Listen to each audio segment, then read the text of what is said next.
எடுத்ததுக்கு பிற்பாடு என் வாழ்க்கை ஒரு மாற்றத்தில் இருக்கா, என் வாழ்க்கையை கர்த்தர் துரிதப்படுத்தி இருக்கிறாரா, என் வாழ்க்கையை கழுவி இருக்கிறாரா, என் வாழ்க்கையில் ஒரு அற்புதம் நடந்திருக்கா. அப்போ பாருங்க, ஞானஸ்தானம் எடுக்காதவனுக்கு நீங்க ஒருவேளை பைபிள் படிக்காம இருந்திருக்கலாம், வசனம் படிக்காம இருந்திருக்கலாம், ஒருவேளை தனிப்பட்ட முறையில் ஜெபம் பண்ணாம இருந்திருக்கலாம். ஆனா இப்ப ஞானஸ்தானம் எடுத்ததுக்கு பிற்பாடு அது உங்க வாழ்க்கையில மாறி இருக்கா என்று பார்த்தீங்க அப்படின்னா நம்ம மாறல. அப்ப என்ன செஞ்ச, ஞானஸ்தானம் நம்ம எடுத்துட்டோம், ஆண்டவருடைய சமூகத்தில் எடுத்துட்டோம், ஆனா நான் மாறலையே.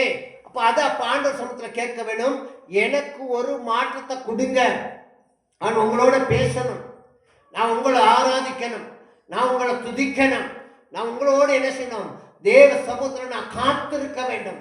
அப்ப கழுகு போல புது பலன் நீங்க அடைய முடியும். ஆமென், ஸ்தோத்திரம், அல்லேலூயா. அப்ப கழுகு போல புது பலத்தை நீங்க என்ன செய்யணும், பெற்றுக்கொள்ள வேண்டும்.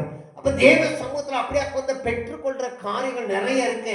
நம்ம வாழ்க்கையில் இன்னும் எதையும் நான் என்ன செய்யல, அனுபவிக்கல, இன்னும் எதையும் பெற்றுக்கொள்ளல, இன்னும் எதையும் நம்ம சுதந்திரமா தேவனிடத்துல வாங்கல. அதை காட்டிக்கும் நம்ம இன்னும் நல்லா என்ன செய்யல, ஆசீர்வதிக்கப்படலை. ஆசீர்வதிக்கப்பட வேண்டும். முதலாவதாக ஒரு நல்ல நிலைமையில ஆசீர்வதிக்கப்பட வேண்டும். ஒரு நல்ல நிலைமையில சீரும் சிறப்புமாக நம்மளுடைய வாழ்க்கையில, நம்மளுடைய படிப்புல, நம்மளுடைய குடும்பத்தின் காரியங்கள, நம்மளுடைய பொருளாதாரத்தின் காரியங்கள சீரு சிறப்புமாக நம்ம என்ன செய்யணும், அவருடைய சமூகத்துல ஜெபிக்க வேண்டும். அல்லேலூயா. நான் ஒரு சீரு சிறப்புமாக இருக்க என் தேவனாகிய கர்த்தர் எனக்கு உதவி செய்ய சொல்லி ஆண்டவர் சமூகத்துல சொல்லி பாருங்களேன். தேவன் நிச்சயமாகவே கர்த்தர் நடத்தும்.